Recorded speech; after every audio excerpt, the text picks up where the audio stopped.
Hello friends, आज हम Git stage command के बारे में समझेंगे।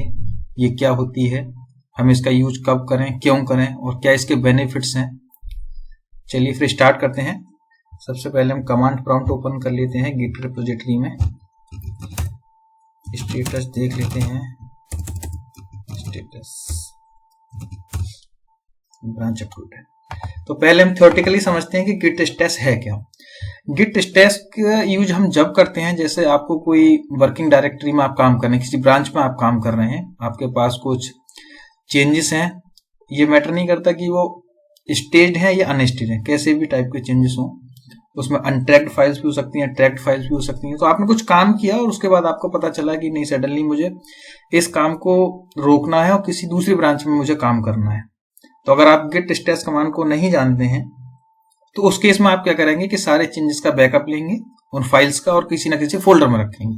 उसके बाद आप दूसरी ब्रांच में स्विच करेंगे उन फाइल्स को डिस्कार्ड करके और वहां अपना काम करेंगे, वहां सेव करेंगे, आप जो भी करें। तो इस तरीके से आप मैनेज करेंगे चीजों को। बट जब तक ये चीज जब तक ठीक है मैनुअली, जब तक एक दो फाइल्स हैं, मान लीजिए नंबर ऑफ फाइल्स ज्यादा हैं, थाउजेंड्स ऑफ फाइल है प्रोजेक्ट में, तो इन दैट केस बहुत सारी डिफिकल्टी होने वाली है, क्योंकि नहीं पता आपको कौन सी फाइल किस फोल्डर पर है, कहाँ है।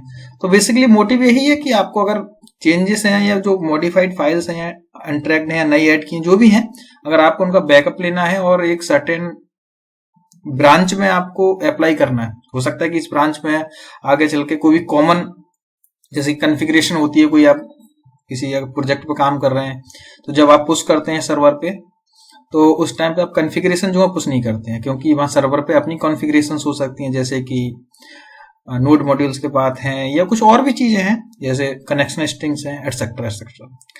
तो उसके लिए हम गिट स्टेस का यूज करते हैं। पहली चीज है स्टेस में क्या है कि आप स्टेस को देख ले सकते हैं, कितने स्टेस आपने क्रिएट किए हैं। सिंपली है कि बैकअप जो लेते हैं, बैकअप आप गिट के थ्रू ले सकते हैं, सिंपली है। तो पहली कमांड है गिट स्टेस लिस्ट। आपको जितने भी स्टेस आपने बनाए हैं अभी तक, उनको देखने के लिए, तो हम देख लेते हैं। हमारी डायरेक्टरी में कोई है नहीं है स्टेस लिस्ट, हमारे पास एक स्टेस अभी ऑलरेडी है, ठीक है। नेक्स्ट है, अब आप स्टेस को बनाएंगे, तो अब बनाने के पीछे मेन है कि आपके पास कुछ चेंजेस होने चाहिए। तो हम कुछ चेंजेस कर लेते हैं अपनी रिपोजिटरी में। मान लीजिए मैंने फाइल 3 में कुछ ऐड कर दिया और मैंने एक न्यू फाइल ऐड कर दी, मान लीजिए फाइल 4, या फाइल कॉपी रहने देते हैं, कोई नहीं, हमको बस एक कॉन्ट्रैक्ट चेंजेस चाहिए। गेट स्टेटस, हमारे पास दो फाइल्स हैं मॉडिफाइड, एक हम न्यू ऐड की है और एक ऑलरेडी। अब मुझे लगा कि नहीं, मुझे मास्टर ब्रांच में काम करना है, बट ये कोड तो अप्रोप्रिएट इस ब्रांच के लिए है, मुझे वहां पे जाकर दूसरा काम करना है। तो अभी मैं क्या करूंगा मैनुअली, अगर मुझे गिट स्टेस नहीं पता है, इन दो फाइल्स के मैं बैकअप लूंगा और किसी फोल्डर में रख लूंगा और इनको डिस्कार्ड करके चेंजेस को उस ब्रांच में चला जाऊंगा। वहां काम करने के बाद फिर मैं आऊंगा और इन चेंजेस को ले लूंगा। या मे भी किसी और ब्रांच में भी जाके मैं काम करता हूँ, मुझे लगता है कि नहीं, मैंने ये ब्रांच गलत बना ली, मुझे डिलीट करनी है, दोबारा ये ब्रांच बनानी है, तो उसमें मुझे चेंजेस चाहिए, ऐसी सिनेरियो में। तो स्टेस करने के लिए चेंजेस दो टाइप के होते हैं, एक तो होते हैं ट्रैक्ड और एक होते हैं अनट्रैक्ड। अनट्रैक्ड का मतलब है कि जो आपने नई फाइल्स ऐड किया, ट्रैक्ड का मतलब जो एग्जिस्टिंग को मॉडिफाई किया है। तो उसके लिए स्टेस में अलग अलग कमांड है। अगर आप चाहते हैं कि सारी फाइल्स का स्टेस बने, चाहे वो ट्रैक्ड हो या फिर अनट्रैक्ड हो, तो उसके लिए आपको कमांड यूज करनी होगी git stash push -u means untracked, include untracked file. Hyphen है मैसेज, जो भी आप कोई मैसेज देना चाहते हैं, तो मैसेज में मैं लिख देता हूं added file copy and modified file to enter. अब हम लिस्ट चेक कर, पहले तो स्टेटस चेक करते हैं कि क्या फाइल्स है, नहीं है, नहीं है, ब्रांच अप टू डेट है। अब हम स्टेटस की लिस्ट को देखते हैं क्या है, ठीक है। सेम तरीके से दूसरी कमांड है जिसमें आप -u ऑप्शन नहीं रखेंगे। इसका मतलब कि अब ये क्या करेगी, ये अनट्रैक्ड फाइल को इंक्लूड नहीं करेगी। चलिए इसको भी देख लेते हैं। हम फाइल 2 एक फाइल और ऐड कर लेते हैं, किसी में मॉडिफाई कर लेते हैं। अब इस केस में देखते हैं, अगर हम इसको करें, स्टेटस कमांड चलाते हैं पहले। क्या स्टेटस है ब्रांच का, स्टेटस, ठीक है, दो फाइल्स हैं। अब हम इस कमांड में से -u ऑप्शन को हटा देते हैं कि इसमें अनट्रैक्ड फाइल इंक्लूड ना करें। और कोई भी मैसेज दे देते हैं, हम मैसेज दे देते हैं फॉर नाउ मैसेज 1 msg1। अगर अब मैं स्टेटस कमांड चलाऊं तो मेरे पास एक फाइल सभी होनी चाहिए, file2 copy। देख सकते हैं आप file2 फाइल, इसने ओनली स्टेस में क्या क्रिएट किया है। अगर हम स्टेस देखें, एमएच तीसरा क्रिएट भी किया है, बट इसने अनट्रैक्ड चेंजेस को नहीं लिया। ठीक है, ये हमने देख लिया गिट।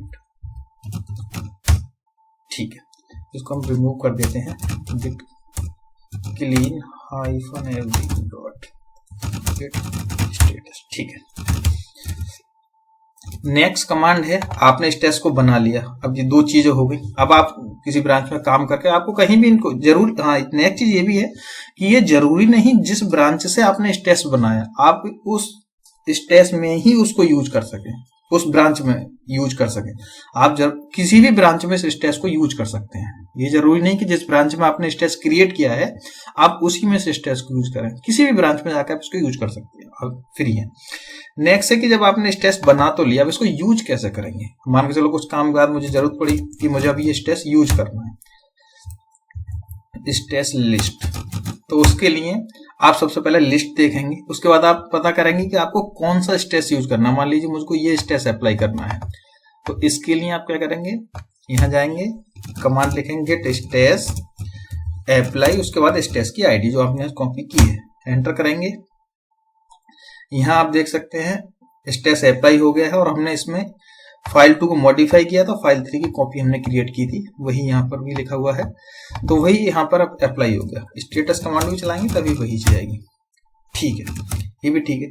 ये कमांड में जो स्टेटस की आईडी है जो मैंने ये लिखी है इतनी, ये ऑप्शनल होती है, आप चाहे तो इसको दें या नहीं दें। अगर आप इसको नहीं देंगे, आप ओनली गेट स्टेटस अप्लाई लिखेंगे, तो उस केस में ये क्या करेगा, स्टेटस लिस्ट जो लेटेस्ट वाला स्टेटस उसको अप्लाई कर देगा। तो ये आपको कीप इन माइंड रखनी है ये बात कि इसको जो अब भी आप अप्लाई करें, तो अगर आप चाहते हैं कि लेटेस्ट अप्लाई करना है तो आपको नेसेसरी नहीं है यहाँ पर स्टेटस की आईडी दें, आप सिंपली आप गेट स्टेटस अप्लाई लिखिए। ये चेक करें। दूसरा हो सकता है कि अब आपको तरीका जो है अप्लाई करने का, ये तो अप्लाई करा कर आप लिस्ट देखेंगे तो लिस्ट में एग्जिस्ट भी करता है, बट दूसरा तरीका हो सकता है कि मैंने अप्लाई कर लिया, क्वेश्चन ये हो सकता है कि मैंने तो इसको अप्लाई कर लिया, अभी ये लिस्ट में क्यों है, यहां से डिलीट भी हो जाना चाहिए। तो उसके लिए अगर मान लीजिए मुझे स्टेटस अप्लाई करना है और उस डिलीट भी करना है हैंड टू हैंड, तब आप लिखेंगे गेट स्टेटस पॉप, अप्लाई ना करके पॉप लिखेंगे स्टेटस की आईडी। इस केस में क्या करेगा कि ये स्टेटस को अप्लाई कर देगा आपकी वर्किंग डायरेक्टरी में और इसको लिस्ट से डिलीट भी कर देगा। देख लेते हैं, गेट स्टेटस, ठीक है, गेट स्टेटस लिस्ट।